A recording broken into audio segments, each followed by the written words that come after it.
എപ്പോഴെങ്കിലും നിങ്ങൾക്ക് തോന്നിയിട്ടുണ്ടോ ഇഫ് എവിടെയാണ് ഉപയോഗിക്കേണ്ടത്, ഈവൻ ഇഫ് എവിടെയാണ് ഉപയോഗിക്കേണ്ടതെന്ന്? ചിലർക്കെങ്കിലും അത് സംശയം തോന്നിയിട്ടുണ്ടാവും. ഇന്നത്തെ ലെസൺ അതാണ്. ഇഫ് എവിടെയാണ് കറക്റ്റായിട്ട് ഉപയോഗിക്കേണ്ടത്, ഈവൻ ഇഫ് എവിടെയാണ് ഉപയോഗിക്കേണ്ടത് എന്ന്. ഇഫ് ഉപയോഗിക്കുന്നത് വളരെ സിമ്പിളായിട്ടുള്ള ഒരു കണ്ടീഷൻ പറയുമ്പോഴാണ്.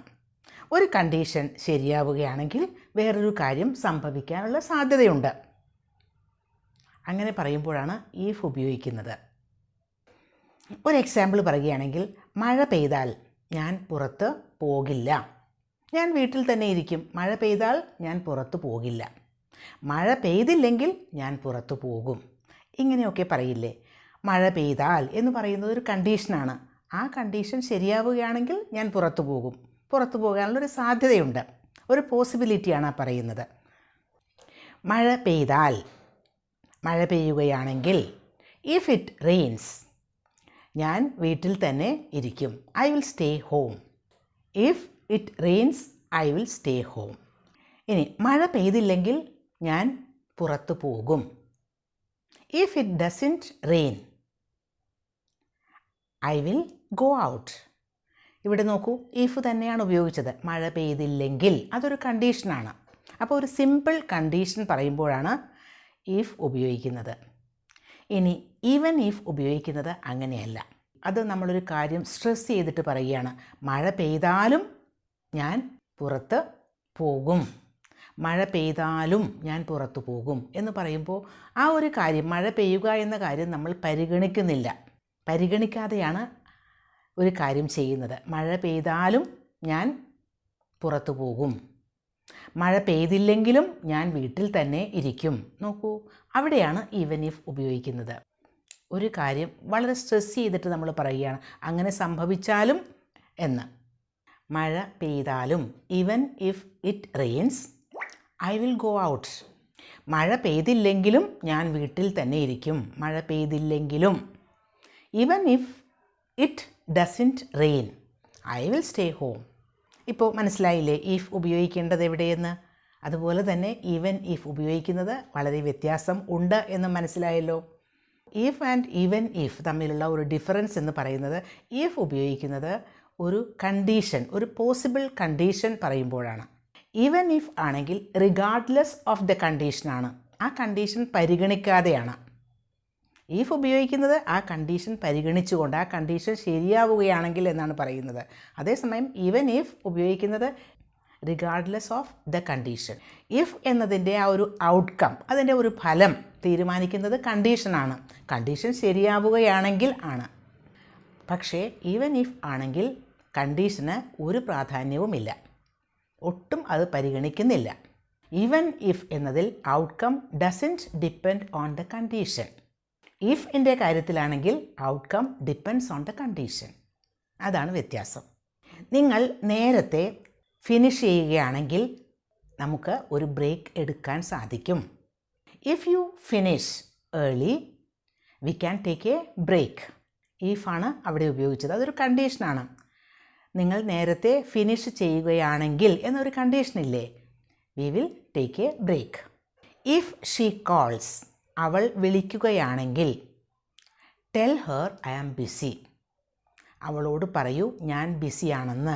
അപ്പോൾ അവൾ വിളിക്കുകയാണെങ്കിൽ if she calls.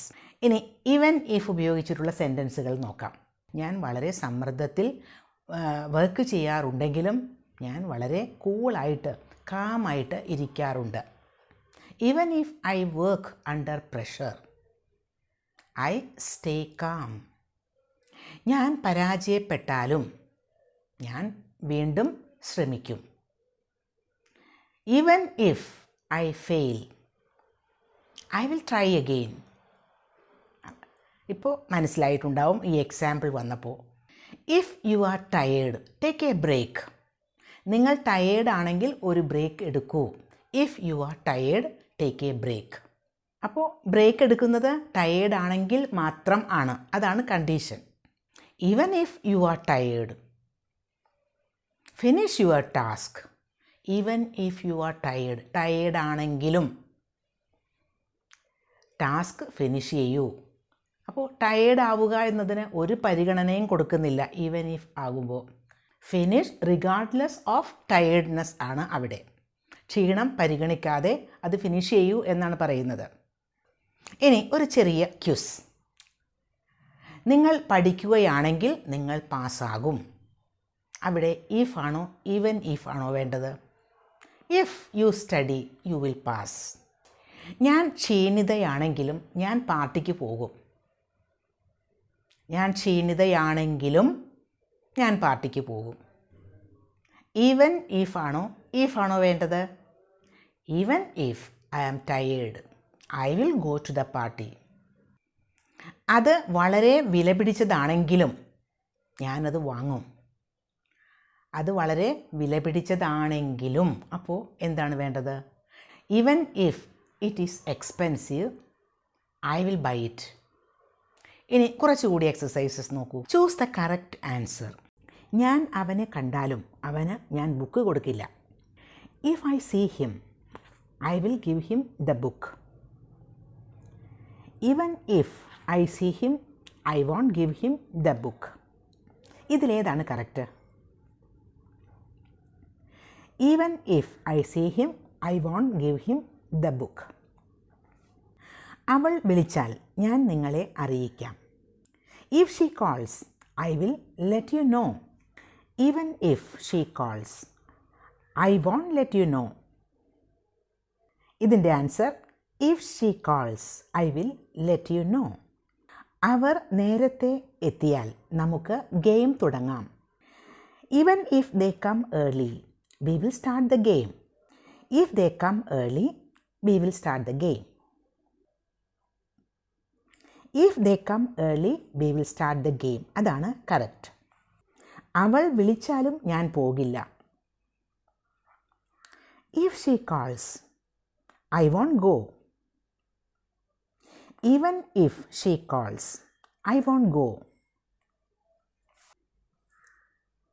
Train late ആയാൽ നമുക്ക് മീറ്റിംഗ് മിസ് ആവും. Even if the train is late we will miss the meeting. If the train is late we will miss the meeting. If the train is late we will miss the meeting എന്നതാണ് correct. ഇനി one question for you. Heavy traffic ആണെങ്കിലും ഞാൻ അവിടെ കൃത്യസമയത്ത് എത്തും. ഇതിൻ്റെ answer comment ബോക്സിൽ മറക്കാതെ എഴുതുക.